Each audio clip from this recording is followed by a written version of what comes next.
So I read this monster series in like a week. I can't hold these any longer. Hey guys, it's Alex. As you might have noticed, I read the Lunar Chronicles. All 6 massive books that are technically a part of the series, even though it's a quartet. I'm going to go through these book by book and talk about each one specifically, and then I will talk about my thoughts on this series as a whole. This whole review is going to be spoiler free, so even if you haven't read Cinder, I've written down my thoughts on the later books so that I can talk about Winter in a way that still conveys my thoughts on the book without spoiling plot points. So I'm mostly talking about the writing and the storytelling as opposed to actual plot points. So don't worry about being spoiled if you haven't read these. Cinder is obviously the first book in the series. This is a Cinderella retelling about a cyborg named Cinder. She falls in love with the prince, and she's a mechanic. That's pretty much all I can tell you without giving away massive spoilers. I'm not even gonna bother to summarize the other ones. This was a really quick read for me. It's not a very long book, but it is 350 some pages. I really enjoyed this. I gave it 4 stars. It was my favorite of the series. I thought the cyborg rights portions were very interesting, and I would have liked to see more of that throughout the series, but they sort of get glossed over in favor of lunar people and their rights and their royalty. This was my favorite of the series. I gave it 4 stars. I thought it was a really lovely romance. Despite being a Cinderella retelling, this was pretty much the only book in the series that didn't have tons of insta-love in it. They do fall for each other rather quickly, but it is based on attraction and interest rather than just immediately they saw the person and it was love. I thoroughly enjoyed this book. I gave it 4 stars. I would highly recommend this. Trying it if you're not sure on the series. It is a really fun, sweet Cinderella retelling, and I would highly, highly recommend. The second book in the series is Scarlet. This is very clearly a Little Red Riding Hood retelling. I gave this book 3 stars. It was probably my least favorite of the main 4 books. I didn't care about Scarlet or Wolf. I did not like their relationship. This was the start of tons and tons of insta-love, and it was uncomfortable to read. It was a little bit weird to start because I expected to follow the characters and where they left off from Cinder, and it kind of throws you into a completely different country with new people you haven't met. And it took me a while to get into it, and there was also a lot more going on. It felt very busy, and I was confused a lot of the time. It wasn't as explained as Cinder was. It wasn't as simple, I guess. Which makes it sound like I only like simple things. But it felt very busy. There were more characters, and I didn't know them all or understand them all or their motivations. And the insta-love, it was mainly the insta-love that really, really rubbed me the wrong way. There was a lot more info dumping in this than there was in Cinder, I guess because in Cinder it sort of explained, it sort of just prefaced the story, and it started much, much smaller, and by the end of Cinder you kind of realize it is a bigger issue than just one girl. And in this, it kind of starts that, and it sort of explains more about the lunar people, and because of that, there was a lot of info dumping and a lot of exposition, and it just wasn't woven into the story very well. But I did give this 3 stars. It was my least favorite, but it was still fine. I didn't hate it or anything. It wasn't as good as Cinder for me. The third book in this series was Cress. This is a Rapunzel retelling, as you can see by her very, very long, flowing hair. I enjoyed this a lot better than Scarlet. I felt like the story picked back up, and I got reinvested in these characters, and it's sort of it made more sense to me that the way the story was progressing and who these people were, and it sort of fit together in a way that Scarlet didn't, because Scarlet felt very disjointed in the way there was a lot going on, and even though there was just as much going on in this book, if not more, because Cress became more of a major character, I felt like it worked together better, and it seemed much more cohesive. I gave this book 4 stars. It was the only other 4-star read for me of the series, but I did really enjoy it. The third book, 3.5 I guess it technically is, was Fairest. This is a novella, I believe, that tells the story of the evil queen Lavanna, and it is a retelling of Snow White's evil queen. My main problem with this book was that I did not care.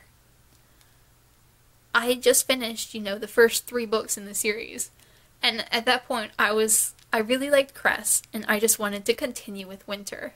Like, I wanted to get to the climax, I wanted to reach the story's peak and figure out what was happening, and I sort of felt like I had to put all that on hold to read a prequel about Snow White's evil queen, and there have been a lot of retellings about Snow White's evil queen, and for me, this just didn't do anything different. It wasn't a bad story. I feel like I would have liked this as a standalone more than as part of the series. It was fine. It didn't really do anything different. It was pretty generic and par for the course as far as evil queen retellings go. I thought it was going to be a bit more humanizing than it was, but basically Lavanna was just as much a sociopath at 15 as she was at 35. That was pretty much all I got out of this. It was thankfully very, very short, so it didn't take up much time, and largely I just went into it not caring. But I would recommend reading this if you do read the series, just because it is short, it's a quick read, and there's a lot of good information that sort of sets the scene for Winter. Like, I can't imagine going into Winter having not read this. I feel like that would be very confusing, and you wouldn't know a lot of the plot points. You wouldn't know a lot of the characters and their relationships as well. Like, this book does explain some important things. So it's worth it for that, but I gave it 3 stars. It was fine. I didn't dislike it, but it was just sort of meh for me. The 4th and technically final book in the series was Winter. This is a Snow White retelling. I gave this 3 stars. This book is very long. It's about 850 pages, and it felt like it dragged on for a very long time. Much longer than necessary. I tend to prefer short books, but I don't mind long books that are purposeful. They need to tell you the story that they're telling you, and if it takes a long book, that's fine. I felt like this did not need to be as long as it was. It could have been half its length, and I would have enjoyed it much better. It would have been much more concise and not included all these sort of extraneous plot points. It got really repetitive. There was a lot of splitting up and reuniting. Like, in the series as a whole, there was a lot of it, but I didn't really notice it until Cress, and it didn't really bother me until Winter. Because the characters, they would be together, and then something would happen. There would be an injury, or a battle, or someone would be kidnapped or taken prisoner, or they would have to, like, sacrifice themselves to save the rest of the group. And that would happen, and 1 or 2 people would get split off from the rest, and then there would be, like, this complete and utter despair from characters, like, because they were all coupled up by this point. There would just be despair from the other half of the couple, and then eventually they would get reunited, only to be split up again 2 or 3 scenes later. And it kept happening with all of them throughout this entire book, and it got really annoying really fast, because it was like 10 plus times it happened, and it was so irritating. Like, I just didn't care. I was like, okay, I know you're going to get back together again. This has already happened 5 times. It's going to be okay. It loses its power when you do it so many times, and this book overdid it a lot. Also, I didn't really like Winter's character. She came across as an 8-year-old a lot of the time. And part of it was her madness, and part of it was her playing it up for people, but part of it seemed legitimately concerning. Like, she was not acting like the 18-year-old that she was supposed to be. She was acting like a child, and she did not seem aware of that. I felt like her character needed to be much younger for this to work, and it felt like Marissa Meyer made her older, just so she could have a romance, because you can't have a romance with a 12-year-old. And I didn't enjoy this very much. I gave it 3 stars. It was fine, but it just dragged on, and I was very, very glad to be done with it.